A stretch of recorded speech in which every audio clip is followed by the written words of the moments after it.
Amanda feels her heart racing as the test subject screams on the television screen.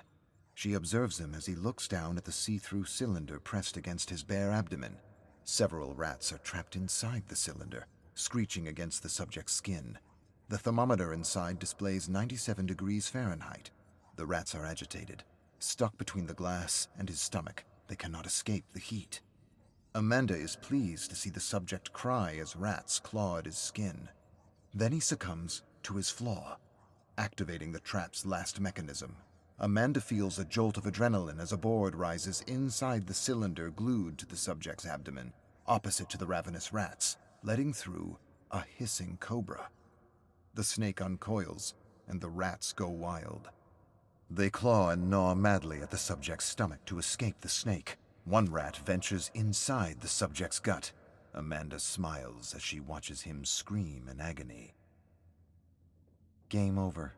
Amanda feels exhilarated as she rushes to the next room to find John Kramer, but her heart sinks when she is welcomed by John's exhausted frown. He wipes the sweat off his brow and praises her efforts, but criticizes her plan. Suffering seemed to be the trap's sole design. Pain can be used as punishment, but first it must be offered as redemption. Amanda frowns. After all her hard work, how could he doubt her? His teachings are law. This new chance in life is too precious for her to squander away. She looks up as John leans over the table to catch his breath. His inhale turns into a coughing fit, and she hands him a bottle of water. Amanda can see that their time together is limited. There can be no room for mistakes. She will be his successor and continue what he started. John staggers inside the meat plant. Dark circles are under his eyes, as if he has not slept in weeks. Amanda usually sleeps no more than 4 hours per night, less so before a test. The excitement keeps her wide awake. Amanda's eyes fall on the large folder in John's hands. Another test? John nods. He is compiling information on Grace Wright, an amiable politician campaigning for the upcoming election.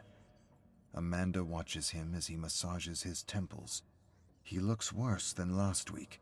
How long did she have to learn everything about his craft? A few years? A couple of months? To protect their legacy, she needs to be ready when the time comes.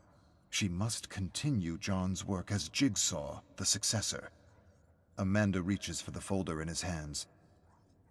Let me show you what I can do. John's tired eyes stare at Amanda, who holds his gaze firmly.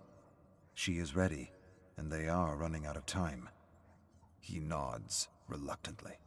Amanda turns on the television and sees Grace Wright's beaming face on the screen. The elections are tonight. Several sheets slide over the printer's tray, falling at Amanda's feet. She snatches them from the ground. Earlier today, she broke into Grace's inbox to find her flaw. The test must be perfect. Perhaps John will be able to rest once he is convinced that his life's work is in capable hands. Amanda pores over a series of documents and emails exchanged between Grace and a lawyer from 10 years ago. A certain Ben Fairfax threatened to expose a scandal relating to when Grace joined the city council. The lawsuit was settled swiftly. But the emails continued between Grace and her lawyer. Amanda found a report showing that Xanax Industries, a copper exporter in the area, poured waste directly into the Hilford River, contaminating the groundwater. The city's decayed century-old water lines were unable to filter the filth. Grace covered up the lawsuit to avoid adding to the city's increasing taxes. For 10 years, filth has been poured into the water of Grace's oblivious voters. Amanda looks down at the glass of water sitting on her desk. She dumps it into the sink and grabs a bottle of vodka from the freezer. Icy bitterness rolls off her tongue, hitting her palate with a herbal kick. Not an ideal way to hydrate, but safer than Hilford tap water. On the television, confetti are falling on Grace's smooth brown hair. The polls are in, and Grace Wright has been elected as mayor. Amanda receives a cryptic message from John. When she meets him at the Gideon meat plant, her doubts are confirmed. John looks pale and frail. The side effects of his medication seem as draining as the disease itself. His gait is slow and meticulous, as if he is calculating the cost of each step. Amanda grabs his arm to help him sit down. He can no longer conceal his pain, not from her. She examines him as he catches his breath. Beads of sweat are purling above his brow. Her leader, her mentor, her father is dying. Amanda clenches her fist. What will I do without him? Panic twists her stomach in knots, and then another sensation. Something akin to trepidation. No, excitement. A thrilling rush of freedom. Complete control. John asks about Grace's test, and Amanda reassures him. His legacy is in good hands. She will prove it to him. Amanda's temples are throbbing. It has been weeks since she slept more than 2 hours per night. She pops a painkiller in her mouth and winces as the pill scrapes her dry throat. She ignores the bitter taste lingering in her mouth as it melts. No time for sleep or water. She is scouting the sinuous tunnel network under the Gideon meat plant for Grace's test. The throbbing grows acute, and Amanda massages her temples while walking.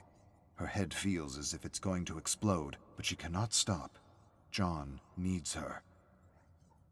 This migraine will cease soon enough. Her mentor has no such privilege. She has little time left by his side. Eventually, all tests will be her responsibility alone. When the time comes, she must be ready. Amanda points her flashlight at the blueprint of Gideon's underground and retraces her steps. While examining the vast tunnel network, another thought crosses her mind. Soon, Gideon will be her domain. A thrilling sensation of alarm and excitement follows that thought. Her flashlight illuminates a familiar fork in the tunnel. Left leads to the underground bathroom, and right leads to the meat plant's wastewater. To follow in John's footsteps, she must craft a test that aligns with Grace's flaw. A corrupt ambition to rise and become mayor while sacrificing the health of thousands. It is time to give the mayor a dose of her own poison. Amanda crawls into the tunnel on her right. Amanda is hiding in Grace's bathroom behind the drawn shower curtain. Her heart is racing as she waits for the perfect moment to strike. This is her favorite part. Adrenaline is flowing, heightening her senses. She feels like she can take on the entire world without fatigue or pain. She feels awakened, despite not having slept for days. Waiting for her prey, she feels alive and powerful, every second stretching into a blissful, intense high.